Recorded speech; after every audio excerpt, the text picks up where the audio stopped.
foreign supplier of beef and poultry to the U.S. The tariff on Chinese goods could impact almost every U.S. industry, according to supply chain expert Patrick Penfield. We import a lot of base ingredients from China that's used in a lot of various industries. So you're talking pharmaceutical, you're talking the toy industry, you're talking electronics. So almost every industry in the United States would be impacted. That would include the automobile industry.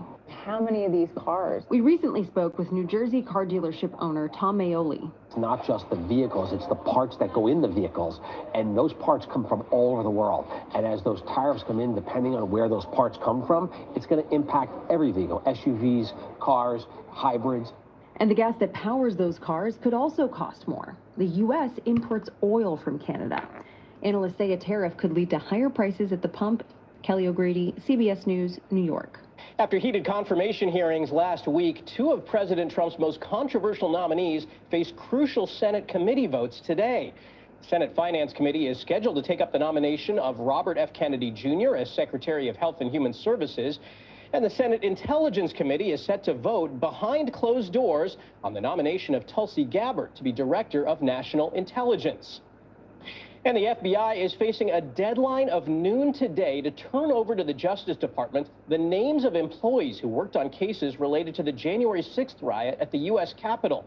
It comes one day after there was another deadline for thousands of FBI agents and employees to fill out a Trump administration questionnaire asking about their roles investigating the Capitol insurrection.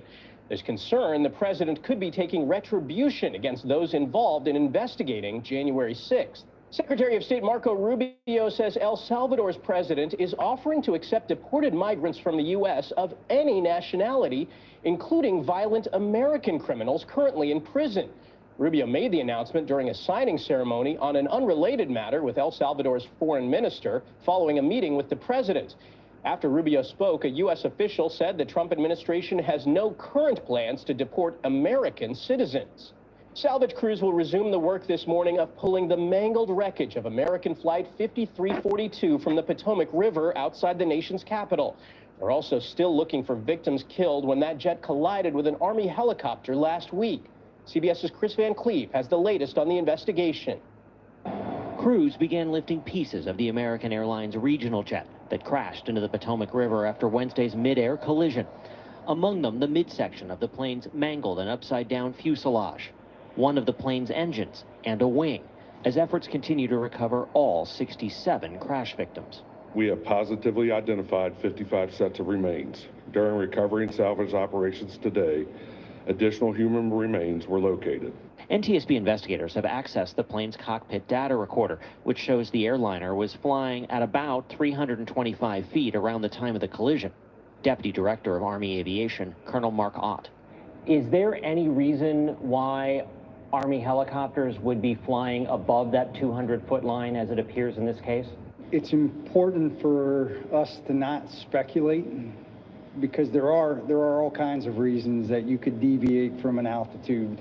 You know, something as simple as a flock of birds is in front of you, or you may deviate if you see something that's an obstacle or other threat to your flight. The black box data also indicates the plane pitched up immediately before impact, perhaps a last-second attempt by the pilots to climb. Airline captain Laura Einsettler.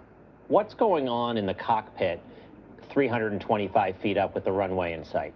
The pilots of the regional jet are going to be fully focused on landing the jet. They're manually flying at that point, focused on the runway, focused on their altitude, their airspeed, their spatial orientation, their descent rate.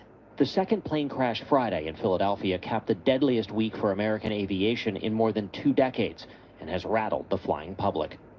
What if I told you that HERS customers report losing over 9 pounds in their first month while on compounded GLP-1?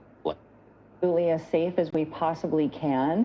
So we always want to reassure the passengers and the traveling public that our safety is our absolute #1 priority.